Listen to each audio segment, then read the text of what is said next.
Howdy guys, welcome to another video. Today I'll be talking about my favorite art supplies that I use frequently and that I just love to death. So by all do, let's get to it. So first up, I think I should start off with the, I'm gonna mispronounce this so much, but the Zaishin Tush, I'll just plop the name over on the screen, ink. I believe this is from Germany. It is made in Germany, and this is like the best ink I've ever used in my entire life. I bought a couple sets from Hekala. She is an illustrator, and I couldn't tell you where, but I love these to death, and they're so nicely pigmented. They mix so well, and whenever I'm usually inking now, it's usually with these bad boys. And you know, they come in like different colors, but you know, you can never just go wrong with the primary colors. And yeah, that's all I got to say about that. These are honestly my favorite ink brands that I've ever used. Second in line is my Yasutomo Sumi ink in black, of course. It's made for drawing, painting, and calligraphy brushwork, but I just use it for drawing and painting. This bad boy, I'm pretty sure he is waterproof, or else they just never like said it. Maybe it said it in the box, but this ink I use whenever I'm using a nib pen or painting with a brush in black and white. My next favorite thing is acrylic gouache. If you don't know what they are, they're literally the best gouache that I've ever used. They are by Holbein, and all I can say is that they dry permanently. It's somewhat like acrylic, but it can still be treated like watercolor when it's wet. And the thing I like about this is that when you're reapplying stuff, it won't mix like other types of gouache. I've actually collected like a lot throughout the past year. I didn't get into gouache until I think my second semester of the college I'm currently going to. I had a class where we only were allowed to use gouache, and I fell in love with it. I honestly did fall in love with it, and it's a combination of both, like I said, like acrylic and watercolor. But yeah, they're my go-to. And shout out to my friend Cass for getting me a set of these gouaches, because I love them so much, and now I have more colors to choose from. So one pen that I really like to use is the Muji .38 pen. These are, I'm like running out and I can't get them anywhere because I don't live in a city. But Muji pens, like the gel inks, even the ballpoint, are honestly god beautiful. Oh my god. But you know, they come in different sizes. I think the highest one is 0.5, but 0.38 is my favorite because I like small points, thin lines. That's the word I was looking for. Next pen that I absolutely love is the High-Tech C .25. I don't know what the gel pen, I don't know. It's by Pilot. And oh my god, when I say this is the greatest pen, like, it's my favorite like pen to sketch with at all times. Like 9 out of 10 times use this pen because it is so thin. I love thin line work, and I don't know, it just flows so nicely. Something that I haven't been using often, but I used to use a lot and I still love, is my Hunt 107 nib pen. Nib. This bad boy do be amazing.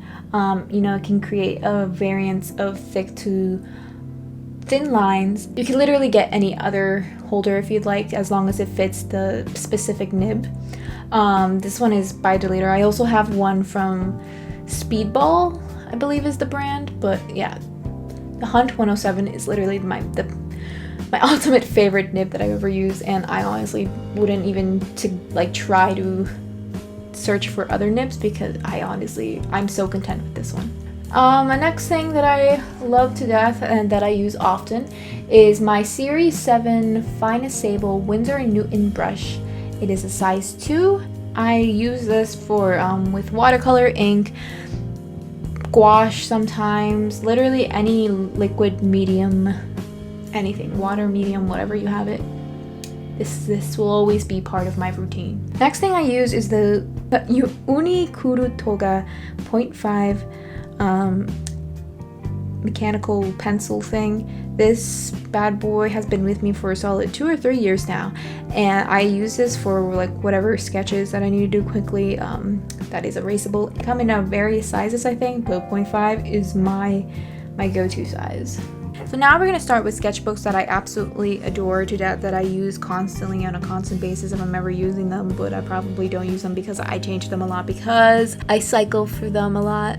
The ones that I use for like mixed medias, sketchbook wise, is a Strathmore mixed media. It comes in various sizes again.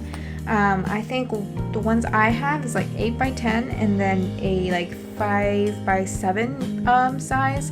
These are like golden, like they don't seep through. They work with gouache. I think they work with oil. I've never tried it though. You would probably have to prime the paper. Ink, literally watercolor, anything, and it does warp a little, but they still do the job, and it's literally the greatest sketchbooks for mixed media in my opinion. Next sketchbook that I use is the Crescent Render Lay Flat Soft Cover. I'll tell you right now that it does not lay flat, but it makes up for the thickness of the paper. So with this paper is like so weird. I don't like using like mixed media on it. I don't think it's meant for that. It's mostly meant for like ink and pen, but other than that, even with like a nib pen, it doesn't work to my advantage. Colored pencils are alright. I really love this for pens though, but it does, the pens, like most of my pens glide so smoothly on this paper, except for my nib pens, which is unfortunate, but that is fine because I always got my Pilot 0.25 pen. Another sketchbook that I like to use for ideas and sketches and horrible sketches is the Strathmore Drawing Sketchbook with a soft cover. This is very thin paper. I wouldn't advise to use this for any type of like wet medium. Ink, it will work. It will show through depending on what pens you are using. But for the most part, I don't really care because it's mostly for sketching and such. And it's cheap. And there's a lot of paper within this sketchbook. So yeah. Next, we're gonna get to the papers that I use for like full illustrations and such. The first one is Strathmore's Bristle 20 sheet or whatever sheet you would like. Heavyweight. I think this is the 300 series. I also like the 400 series, but I do not have that on me right now. This paper, so smooth. It is perfect for ink work, watercolor, but it's like, it's not meant, like it works with watercolor and gouache. It won't adhere like as it should with watercolor paper, because there is no tooth on the paper, which is why it glides so smoothly with pens. But for the most part, I really like using this with my gouache work and such, and ink, and that's literally the only mediums I use for this paper. And last but not least is the Arcs Aquarelle Watercolor Grain Fin Cold Pressed Watercolor Paper, I believe. This paper is god expensive. Not as expensive as other like high-end paper, watercolor paper, but this one is she's a thick boy, all right, and she's very like toothy, meaning there's a lot of texture going on in the paper, but I'm not the biggest fan of textures on my papers, but I'm trying to get used to it because I do want my illustrations for watercolor and gouache to not warp when I'm painting and putting multiple layers of paint.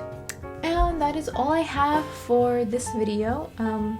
I hope I gave you some ideas or like a shopping list for you guys for when you go to Michael's or the next art supply again store. If you guys want to give it a thumbs up, that would be awesome. If you want to give it a thumbs down, please don't do that. I might cry. I hope to see you guys again in the next video. Subscribe to my Patreon. Is subscribe the right word? I have more content and stuff on my Patreon if you want to check it out. I tend to post behind the scenes of stuff, extra videos, extra sketchbook tours, PDF tutorials and such. So check that out if you guys would like to support me even more and see more of my content. And yeah, I hope to see you guys in the next video. Bye bye.